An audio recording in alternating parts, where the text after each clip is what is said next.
Hello everyone, this is DeRosa. Somebody asked me a question today. Well, actually it's a question that people ask me almost daily now, is are we going into a housing slump or recession? And if so, what do you think it'll look like? Well, yes, I think you're seeing two things here at this time of the year. One, you're seeing us in the fourth quarter, and historically it's always been slower in the fourth quarter. So that's a natural thing every year. It tends to slow down at this time of year. But what you're also seeing is, and you can go on, there's different articles out there. You can actually see it yourself on Zillow. Zillow, you can kind of keep your finger on the pulse just by watching Zillow. And what I mean by that is, if you look at Zillow's got many different colors that they like to color their houses, but two of the colors is red and yellow. Well, red signifies something that's for sale, and yellow is properties that are sold.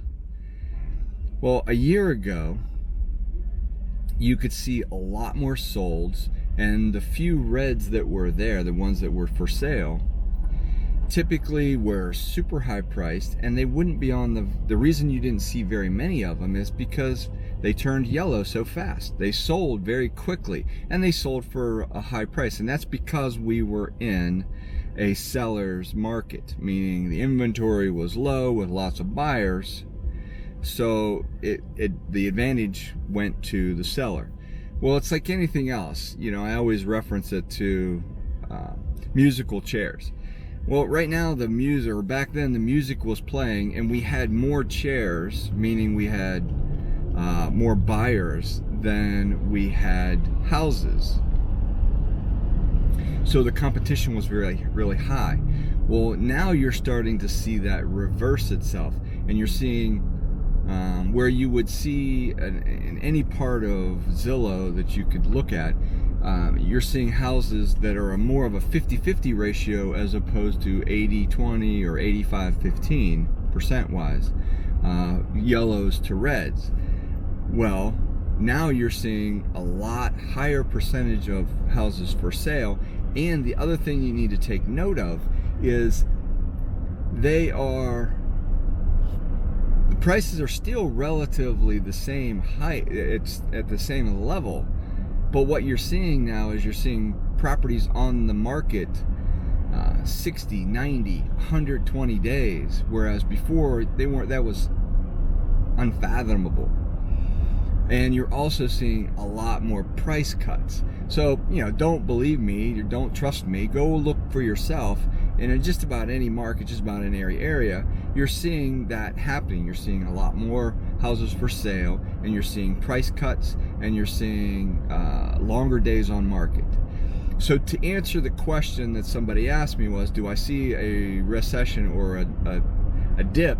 Absolutely. I mean, we see it this time of year anyways, in the fourth quarter.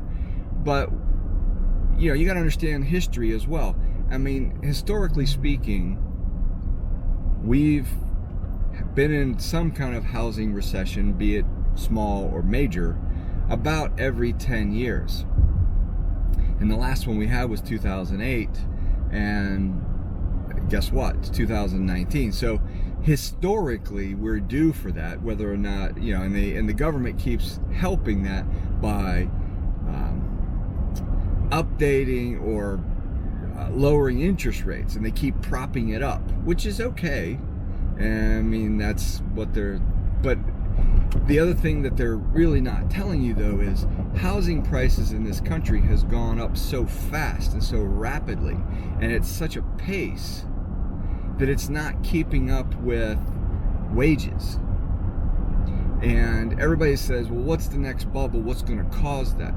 Well, I don't know if it's really considered a bubble, of more of like a blip, but that's what's going to stagnate the housing market. It's not so much that the economy is really bad, it's just that the wages that people are making are underpacing what what the economy or what the housing market has been in the last couple years as far as appreciation. So yeah, I think we're headed for a bubble. I think we're there. I think we're getting to that. I think it's going to be, it's going to continue to get a little bit more challenging to sell. In my opinion, it's not going to be quite as easy to go out there and put a house on the market, do a little bit of fluff on the rehab, or just kind of put a little bit of lipstick on it and sell it for top dollar. You're going to need to be able to do a little bit more. You can put a little bit more effort into that. The other thing I see happening is you're going to have to, as an investor, you're going to have to get better at negotiating to get better deals. You're going to have to learn to talk with the seller, build rapport more, and because I'm already seeing it with wholesalers, where we had an overabundance of wholesalers in the market not too long ago, and now people were starting to get disenchanted, if you will. So I think those are just some of the indicators. That's my opinion, of course. I'm not an expert, I'm not an accountant, I'm not an attorney, I don't give anybody legal advice, but that was a question that was asked to me, and I think that's a pretty fair answer to that. But I'd love to know what your comments are, so go ahead and stick them down in the comment section below, and let's have a healthy debate on what other people think. So if you like this, give it a thumbs up, share it, subscribe, click the notification bell if you're on YouTube, and keep the questions coming. Thank you very much. Have a good day.